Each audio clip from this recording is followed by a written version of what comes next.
Hey guys, আসসালামু আলাইকুম। আশা করছি আপনারা সকলে ভালো আছেন। তো ভিউয়ার্স, আজকে এই ভিডিওতে আমি আপনাদেরকে ডার্ক ওয়েবের একটা ওয়েবসাইট নিয়ে দেখাবো।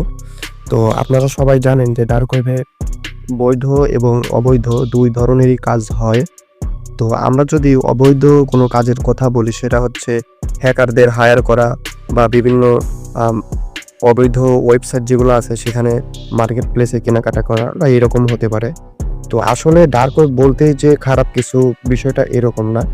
আমি এই জন্যই আপনাদেরকে একটা ওয়েবসাইটের সাথে পরিচয় করে দেব, যে ওয়েবসাইটের কাজ হচ্ছে হচ্ছে আহ, আন্তর্জাতিক মানবাধিকার সংস্থা। অর্থাৎ যারা সারা বিশ্বের কোথাও না কোথাও মানুষের যদি মানবাধিকার লঙ্ঘন বা অধিকারগুলো হস্তক্ষেপ হয়, সেখানে আপনি রিপোর্ট করতে পারবেন, সেখান থেকে ওই বিষয়গুলো দেখতে পারবেন। তো এটা আসলে একটা বৈধ একটা উপায়। তো এই ওয়েবসাইটটাই আমি আপনাদেরকে দেখাবো। আমি জাস্ট আমাদের যে সার্চ ইঞ্জিন আছে, এখানে আমি এই ওয়েবসাইটটা দিলাম, দেওয়ার পরে আমাদের যখন পেজটা লোডিং হয়ে আসবে তখন আমি আপনাদেরকে দেখাবো। তো এর মধ্যে আমি আপনাদেরকে একটা বিষয় বলে রাখি, সেটা হচ্ছে এই ওয়েবসাইটের মূল উদ্দেশ্যটা কি। এই ওয়েবসাইটের মূল উদ্দেশ্য এটাই হচ্ছে মানবাধিকার সংক্রান্ত কোনো তথ্য যেগুলো আপনি এখান থেকে পড়তে পারবেন এবং রিপোর্ট করতে পারবেন। আর এখন আর একটা কথা হচ্ছে, এই যে ওয়েবসাইটটা, এই ওয়েবসাইটটা আপনি সারফেস ওয়েবে গুগলে কেন পাবেন না, আর কেন বা এটা ডার্ক ওয়েবে আছে, এটা আমি আপনাদেরকে ক্লিয়ার করি। এটা হচ্ছে কারণ আপনারা জানেন যে টরে বা ডার্ক ওয়েবে এটা কেন করা হয়, যাতে আপনাকে কেউ ট্র্যাক করতে না পারে, আপনার ইনফরমেশন কেউ বের করতে না পারে। এখন এটা যদি আপনি সার্ফেস ওয়েবে ব্যবহার করতেন, সেই ক্ষেত্রে আপনি যদি কোনো রিপোর্ট কোনো ওয়েবসাইটের মাধ্যমে দিতেন, তাহলে আপনার ইনফরমেশন অন্য কোনো ব্যক্তি পেয়ে যেত যে এই ব্যক্তিটা এই রিপোর্টটা করছে বা এই ব্যক্তিটা এই নিউজ পেপারটা জানাচ্ছে বা পাবলিক করতেছে। ঠিক এই কারণেই এই ওয়েবসাইটটা এই ডার্ক ওয়েবের মধ্যে দেওয়া হয়েছে, যাতে মানুষ চিন্তা ধারণা ছাড়াই বা কোনো রিস্ক না নিয়ে কোনো রিপোর্ট করতে পারে বা তাদের পাবলিকলি তাদের কাছে শেয়ার করতে পারে। এইটা হচ্ছে তাদের উদ্দেশ্য। এখন এই যে ওয়েবসাইটটা রয়েছে, এই ওয়েবসাইটটা আমাদের বাংলাদেশের উপরে ফোকাস আছে কিনা সেটা আমি আপনাদেরকে দেখাচ্ছি। দেখেন, আমাদের যে ফোনের স্ক্রিনে উপরে যে কান্ট্রিজ নামে যে অপশনটা আছে, এখানে যদি আমরা ক্লিক করি, একটু নিচের দিকে আসলেই এখানে আমরা কান্ট্রি সিলেক্ট করতে বলতেছে। জাস্ট আমরা আমাদের যে কান্ট্রিটা বাংলাদেশ, এটা এখানে আছে। জাস্ট এই বাংলাদেশ যে লেখাটা আছে, অর্থাৎ এই ওয়েবসাইটটা আমাদের বাংলাদেশের উপরেও ফোকাসটা আছে।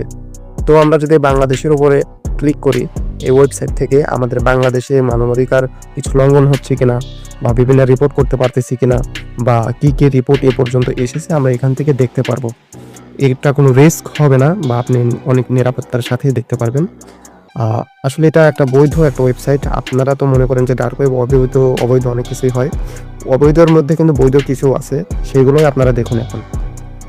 তো এটা হচ্ছে বাংলাদেশের আমাদের কান্ট্রি, এটার যে কি কি রিপোর্ট আছে আমরা এখান থেকে দেখতে পারবো। জাস্ট নিচের দিকে যদি আমরা স্ক্রল করি, এখানে আমরা প্রথমে দেখতে পারবো যে একটা নিউজ আছে, গ্লোবাল গার্মেন্টস ইন্ডাস্ট্রি, অর্থাৎ আমাদের বাংলাদেশে যে গার্মেন্টস ফ্যাক্টরিগুলি আছে, এটার যে একটা রিপোর্ট সেটা আছে। তারপর প্রবাসী যে ভাইরা কাজ করে সেটাও আছে। আর জুলাই আন্দোলনকে কেন্দ্র করে যে শেখ হাসিনা এগেনস্টে যে একটা রিপোর্ট, সেটাও এখানে আছে।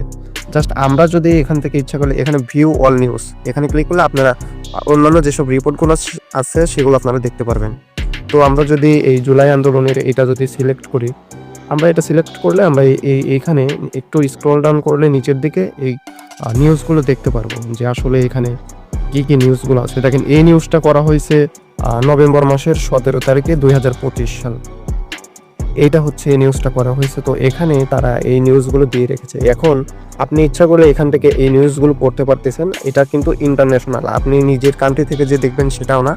এই নিউজটা কিন্তু বাংলাদেশ সহ আরও অন্যান্য কান্ট্রি সবাই কিন্তু দেখতে পারতেছে।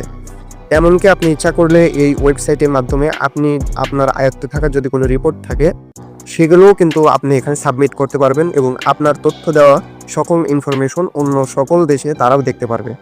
এইটা হচ্ছে এই ওয়েবসাইটের কাজ। আর আমি আপনাদেরকে যেটা দেখালাম, তো আসলে ডার্ক ওয়েব যে খারাপ তা না, ডার্ক ওয়েব অবশ্যই ভালো অংশগুলোও আছে, তার মধ্যে এই ওয়েবসাইটটা একটা। আর এটা সম্পূর্ণ বৈধ একটা ওয়েবসাইট। জাস্ট এটাই আমি আপনাদেরকে দেখাতে চেয়েছিলাম যে আসলে ডার্ক ওয়েবে ভালো কিছু হয়, ভালো রিপোর্টগুলো করা যায়। জাস্ট আমরা যদি এখান থেকে ব্যাক করি, আমরা যদি গার্মেন্টস ইন্ডাস্ট্রিজ যেগুলো আছে এখানে ক্লিক করি, আমরা এখান থেকে যে নিউজগুলো আছে সেগুলোও আমরা দেখতে পারবো। আমরা জাস্ট স্ক্রল ডাউন করলে এখান থেকে সব কিছু আমরা দেখতে পারবো। তো এটাই ছিল ভিডিও। এখন আপনারা তো বলতে পারেন যে ডার্ক ওয়েবে অনেক মার্কেট প্লেস আছে যেখানে ড্রাগস বা অনেক বৈধ অবৈধ অনেক কিছুই বিক্রি করা হচ্ছে, তারপর হ্যাকারদের হায়ার করা হচ্ছে। ঠিক আছে, এগুলো হয়, কিন্তু এর মধ্যে কিন্তু বৈধ জিনিসগুলোও আছে। আমি জাস্ট এই বৈধ ওয়েবসাইটগুলোই আমি আপনাদেরকে দেখানোর চেষ্টা করেছি। তবে যেহেতু আপনি ডার্ক ওয়েব ব্যবহার করতেছেন, সেই ক্ষেত্রে আপনাদেরকে একটা সতর্কতা বলে নেওয়াটা খুবই জরুরি। সেটা হচ্ছে আপনি কখনোই কোনো অজানা কোনো ওয়েবসাইটে সহজেই ক্লিক করবেন না। ওই ওয়েবসাইটের মাধ্যমে ফিশিং সাইট থাকতে পারে। আপনি যদি ওই ফিশিং সাইটে ক্লিক করে দেন, তাহলে আপনার যে ডিভাইসটা আছে সেটা কিন্তু ক্র্যাক হয়ে যাওয়ার সম্ভাবনা আছে। এমনকি কোনো কিছু ফাইল বা কোনো টেক্সট ফাইল, পিডিএফ ফাইল বা কোনো কিছু ডাউনলোড করবেন না। সেখানের মাধ্যমে ম্যালওয়্যার থাকতে পারে। ম্যালওয়্যারের মাধ্যমে আপনার যে ডিভাইসটা সেটাও ক্র্যাক হয়ে যেতে পারে। অবশ্যই আপনাকে সেটা সাবধান থাকতে হবে। তো ভিডিওটা এটাই ছিল যে আপনাদেরকে দেখানোর জন্য। আপনারা ইচ্ছা করলে এই ওয়েবসাইটটা আপনারা ভিজিট করে দেখতে পারেন। আমি আপনাদেরকে এই ওয়েবসাইটের যে লিঙ্কটা আছে আপনাদের কাছে শেয়ার করব। তো ধন্যবাদ সবাইকে। আসসালামু আলাইকুম।